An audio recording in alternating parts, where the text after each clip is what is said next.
As you know, we've been talking about how we're going to, throughout the month of October, bring you pies. I've been talking with Lori from Whippoorwill Holler and Vicki from Vicki's Country Kitchen, and we're bringing forth pies to you guys, and we're also going to tag folks along the way to bring you even more pies. So within the month of October, who knows how many pies we'll come up with altogether. And we'll be making a playlist as the time goes on. And we wanted to bring these things to you because it is getting close to the holidays, and it'll give you ideas for your holiday pies, as well as just historical pies that stir up the heart of Thanksgiving, to me anyway. This here is a shoofly pie. I'm going to walk you through the steps of me making this. I've already actually videoed that part, but I thought I'd add this at the beginning so that you get to see what we come up with here. I've done this one in a deep dish, and from what I see, you could probably get by with a regular size pie pan, or pie crust, should I say. I wasn't sure because the recipe didn't say, so I used a deep dish. This pie, like I said, is a shoofly pie. And from what I've read, there's different recipes for shoofly pie. The recipe I picked it because it has cinnamon and nutmeg in it, and most of the ones I've read didn't. This particular recipe, I'm going to set this down so I can talk to you about it a little bit. It originated in Pennsylvania Dutch. And all the recipes that I read, they all said Pennsylvania Dutch. And there's, in the Amish communities and stuff like that. And some things said that it was just because Amish housewives, or Dutch housewives, excuse me, farm wives, they would use whatever they had left over at the end of the year, their lard, their flour, their molasses was some of the main things that they would have left, and they would make this pie. And it's, automatically presumed that this pie is called shoofly pie because when they left it out to cool, and you've seen the little pictures and stuff where people left them out on the windowsill to cool, that because of the molasses and stuff, it would draw the flies. That's the common thing we know of to the reason they call it shoofly pie. From what I've read, there's a man named William, let me make sure I got his name right, I learned it on the rest, William Woys Weaver. And he was a food historian. And what he came up with on this pie is it originated back in 1876. Most of the things I said was back, it just said in the 1800s. Then he particularly said 1876. And he said it was actually called a centennial pie at first in a county up in the Pennsylvania Dutch area. And I wanted to tell you it's Granger County. The way the wording was, it was a little prehistoric. But anyway, I'm thinking that it was in a Granger County up in that way, and they used it as a centennial pie for some of their celebrations. And through the lineage of it coming down, it was called breakfast pie. It was called Granger pie. It supposedly originated being called centennial pie, and it came down to be known as shoofly pie. And I think that was just a play on words simply because the farm wives were probably shooing away the flies. But I wanted to share this, guys, with you. I hope you enjoy it. I'm fixing to crack this baby open, and I'll let you know at the end of the video what it tasted like and what it looks like on the inside, because it's still a little warm. And we'll get on with this recipe. Also, guys, I've preheated my oven to 450 degrees before I start this recipe. You can preheat your oven 450 degrees. Alright, guys, let's get in with the recipe. Alright, shoofly pie. We're going to start out putting what we're using. I'll put the recipe down at the bottom for you guys as well. But we're starting out with all-purpose flour. I'm going to put 1 1/4 cup all-purpose flour.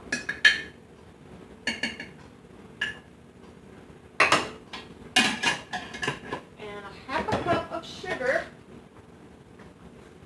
That's a 1/2 cup of sugar. That wasn't the black one. Thought I had a 1/4 one in there. And we'll go ahead and mix this up.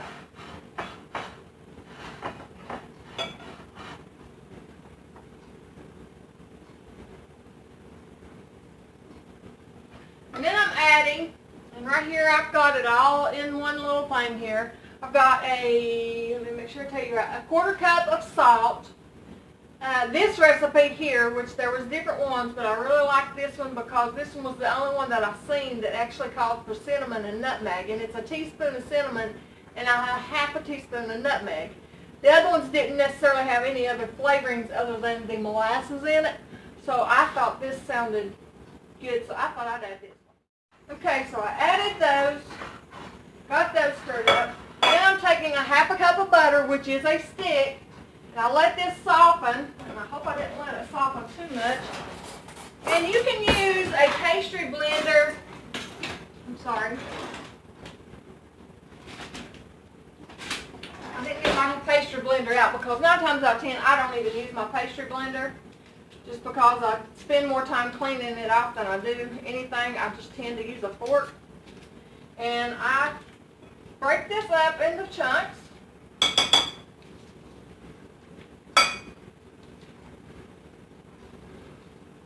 The whole stick, and mash it in. Just like if you were making biscuits.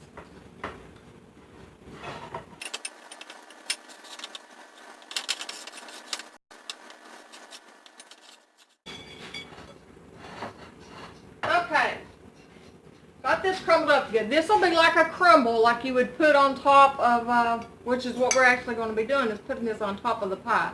It's like a crumble for a crumble top. Now, take your 3/4 of a cup of coffee or water. It says you could use coffee or water. I chose to use coffee just because I love coffee anyway. And it's talking about this being like a breakfast cake, which, whew, had some sugar in the system in the morning. I just wasn't sure. But in this 3/4 a cup of coffee, you would add a 1/2 teaspoon of baking soda. I've got a 1/4 one here, so I'm going to use 2 of those. And I will mix that up. I'll actually start with this with a fork too. I'm pouring this in a little bit bigger bowl. And then I'm going to take 3/4 a cup of molasses. It don't matter what type of molasses. Well, it does matter if it's unsulfured, would be best to put in it. Use unsulfured molasses. This here is Grandma's molasses. It's a non-GMO molasses. I started to use my maple syrup. And if anybody, I don't know if anybody ever seen my video where I had made my first maple syrup. The next video that I did after that, I accidentally burnt my syrup. And boy, I was disgusted. But through that, I decided that tasting it, I decided that it tasted like sorghum. And it did. It tasted a lot like sorghum. So I thought about using that in this pie, but I thought, well, sure as I do, it ain't going to turn out right. So I just decided I wouldn't do that since I'm doing this for this. And then you would pour that in with your coffee, 3/4 a cup of molasses. And mix this up.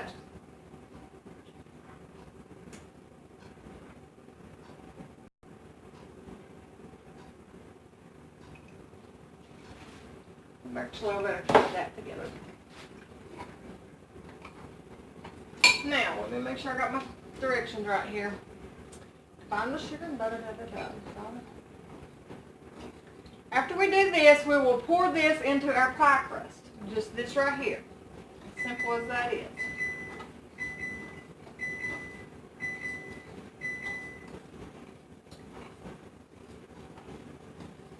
Get it well mixed here. I use a fork for a lot of these things like this instead of a whisk. I've got plenty of whisk. But you can use a whisk to do this. I just grab what I grab. Now, I've got my pie crust sitting here. That eye's still hot from breakfast this morning. I don't want to, that's not real hot. I'm actually going to put I meant to say a cake pan or some sort stick under this just to keep my oven from getting anything in it. And then we'll simply pour this into our pie crust.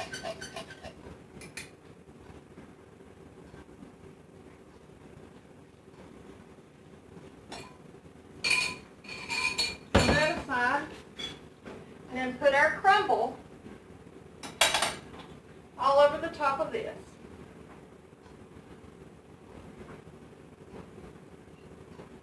I put this in a deep dish just because I wasn't sure if a regular size pie crust, like, you know, we buy at the store, I didn't know for sure if that would be deep enough. So I went ahead and put this one in this deep dish. This is just a pie crust that I had in the freezer where I had made pies before.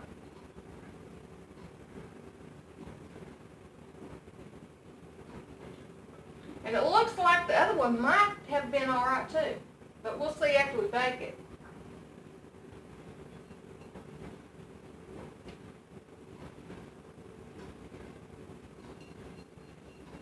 Now, we're going to put this in the oven at 450, like I mentioned earlier about preheating your oven. And we're going to leave that for 15 minutes. And then after 15 minutes, I will get this, I'll turn it down to 350 degrees and cook it for another 35 to 40 minutes. So here we go in the oven. Everybody want to see? That's what we're looking like. Pretty cool.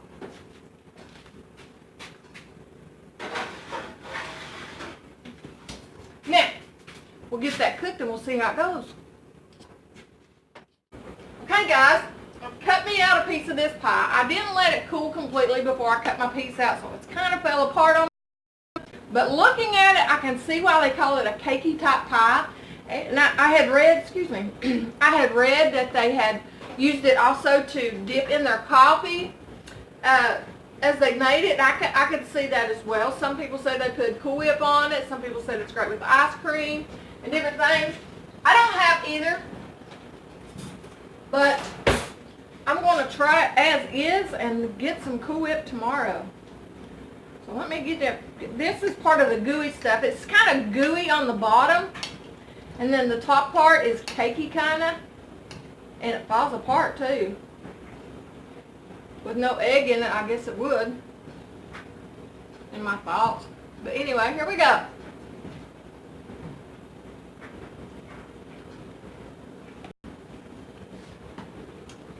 Well,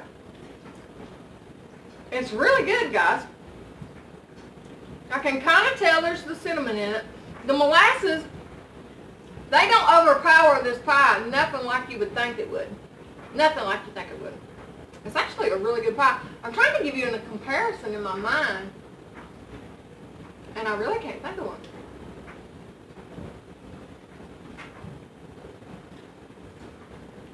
But at the same time, it seems familiar somehow to me. And I don't know, maybe my grandmother or somebody may have made this, and I've ate it, but I just don't remember it. But it does have a familiar taste. It's not overpowering with the molasses, I promise you that.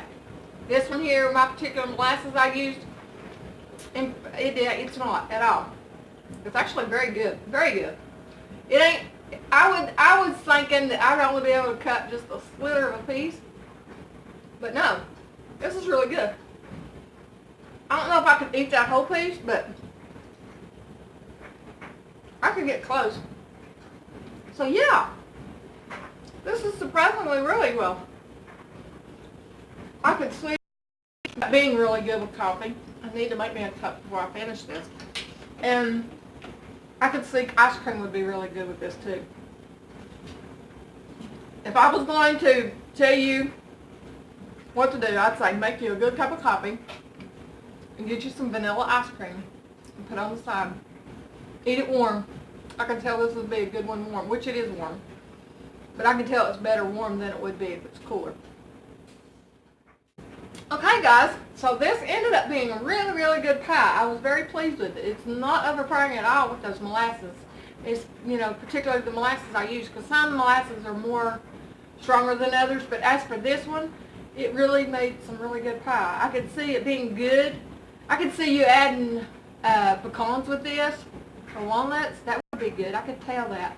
And I would highly recommend making you a good cup of coffee and a scoop of vanilla ice cream, because I could tell that would be really good, especially with it warm like this. Good stuff. So, now, I'm not actually tagging Lori and Vicki, but because they already know they're involved in this. But now Lori and Vicki will be bringing us a pie this coming week, and I'll keep bringing you pies. So we'll each be bringing you a pie each week throughout the month of October, and we're going to tag somebody within those videos so that we can bring in even more pies and get more people involved in being able to do this, help their channels out, as well as just give us all some good ideas for our holiday pies, and even some good historical pies, and just knowing some things about some pies. So I think it's going to be a great month. I'm excited to find out what all I can create throughout these holidays and everything, because it's always fun to bring the newest pie to the table. So wait till we bring all these pies to the table. Play this playlist and figure out what you want to make, and I hope you enjoy it. I hope you enjoy this collaboration that we're doing throughout this month. Enjoy your comments. I thank you guys so much for your comments and your subscriptions and your thumbs up. I appreciate them so greatly. I encourage you to watch Vicki and Lori, and like I said, we'll be making a playlist with all these plus the people that we tag, and I'll be back next week with another pie, and it'll probably be either a mincemeat pie or maybe a butterscotch pie. I can't decide which one I want to do yet, but I'm going to definitely do one of the two. And I can't wait to see what Lori's going to do and what Vicki's going to do, and then everybody else. I'm just excited about this. So thank you guys. God bless you guys. I hope you've had a wonderful week this week and a great weekend coming up. And until next time, I will see you later.